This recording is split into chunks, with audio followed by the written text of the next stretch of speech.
කතරගම දේවාලයේ කිරිවෙහෙර භූමිය පිටුපසින් නැති මාර්ගය ඔස්සේ අපට කැලෑ දේවාලයට පිවිසිය හැකිය. ඉතින් මා දැන් මේ මොහොතේ රැඳී සිටින්නේ කැලෑ දේවාල භූමිය අසල. කැලෑ දේවාල භූමියට ඇතුල් වෙනවත් එක්කම මෙතන දැක බලා ගන්න තිබුණ පත්තිනි දේවාලය. ඉතින් භූමියට ඇතුල් වෙනවත් එක්කම මගේ හිතට අමුතු හැඟීමක්, භක්තියක්, සිතට අමුතුම දෙයක් දැනෙනා වගේ දැනුණා. ඉතින් මෙතන මිනිසුන්ගේ බොහෝ පිරිසකගේ නිත ගැටළු ස්ථානයක් නොවේ කියලා මට හිතෙනවා. බොහෝ දෙනෙක් දන්නේ නැහැ මේ භූමියට. හැබැයි ඒ වුණාට අපි බාරයක් වුණොත් ඒ බාරය නිසැකයෙන්ම ඉෂ්ට සිද්ධ වෙනවා කියලා මිනිසුන්ගේ මතය තියෙනවා මේ භූමියේ.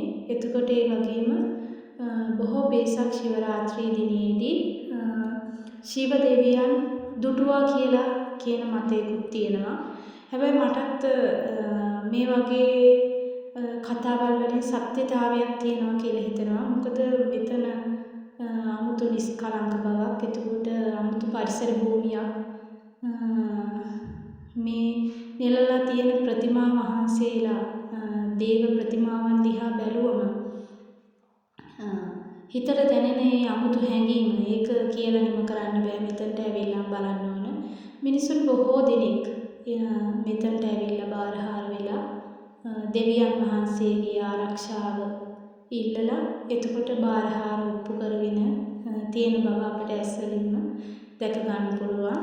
ඉතින් මේ වගේ භූමියක් රැක ගන්න එක අපගේ වගකීම. ඒ වගේම මෙතන විශේෂ පිළිමයක් තියෙනවා. ඒ තමයි ශිව දෙවියන්ගේ පිළිමයක්. ඉතින් අපි මේ අවට තියෙන දේවාල, කුඩා දේවාල කුටිවලට ගිහිල්ලා මේ වගේ විස්තර ටිකක් බලලා වැඩ ඉන්නේ කවුද? එතකොට අපට මේ දෙවියන්ගෙන් ලැබෙන පිහිට මොකක්ද? ටිකක් කියලා විස්තර ටිකක් බලලා අපි ශිව දෙවියන් වැඩ සිටිනා වූ ස්ථානයට ගිහිල්ලා බලමු. ඉතින් කුඩා දේවාල කුටි සකස් කරලා මේ භූමිය ලස්සනට හදලා තියෙනවා. මෙතන කලින් තිබිලා තියෙන මහා ඝන කැලෑවක්. ඉතින් මේ මහා ඝන කැලෑව එලි කරලා මේ වගේ දේව ප්‍රතිමා සකස් කරන්න ඒ මුල් වෙච්ච දේවගතිතුමාට මාගේ නමස්කාරය මා පිරිනමනවා පළමුවෙන්ම. ඉතින් මිනිස්සුන්ගේ ලොකුම මතය තමයි මෙතනට ඇවිල්ලා බාරයක් වුණොත් ඒ බාරය දවස් 7න් ඉෂ්ට සිද්ධ වෙනවා. මං ගැට ගහපු ඒ බාරය දවස් 7න් මගේ ඉෂ්ට සිද්ධ වුණා. 3 මාසෙන් මගේ ඉෂ්ට සිද්ධ වුණා. ඒ කියන මතය මෙතන තියෙනවා. ඉතින් ඒ සියල්ල සිදු වෙන්නේ තමන්ගේ හිතේ භක්තියෙන් දෙවියන් අදහලා අන් ආගම් වලට ගරු කරලා තමන්ගේ හිතේ භක්තියෙන් මේ දේවල් කරොත් අනිවාර්යයෙන්ම දෙවියන්ගේ පිහිට, බැල්ම, ශක්තිය අපට නිසකයෙන්ම ලැබෙනවා කියලා මා සිතනවා. විශාල ගණදෙවි ප්‍රතිමාවක් මෙතන අතින් නෙලපු ප්‍රතිමාවක් තියෙනවා.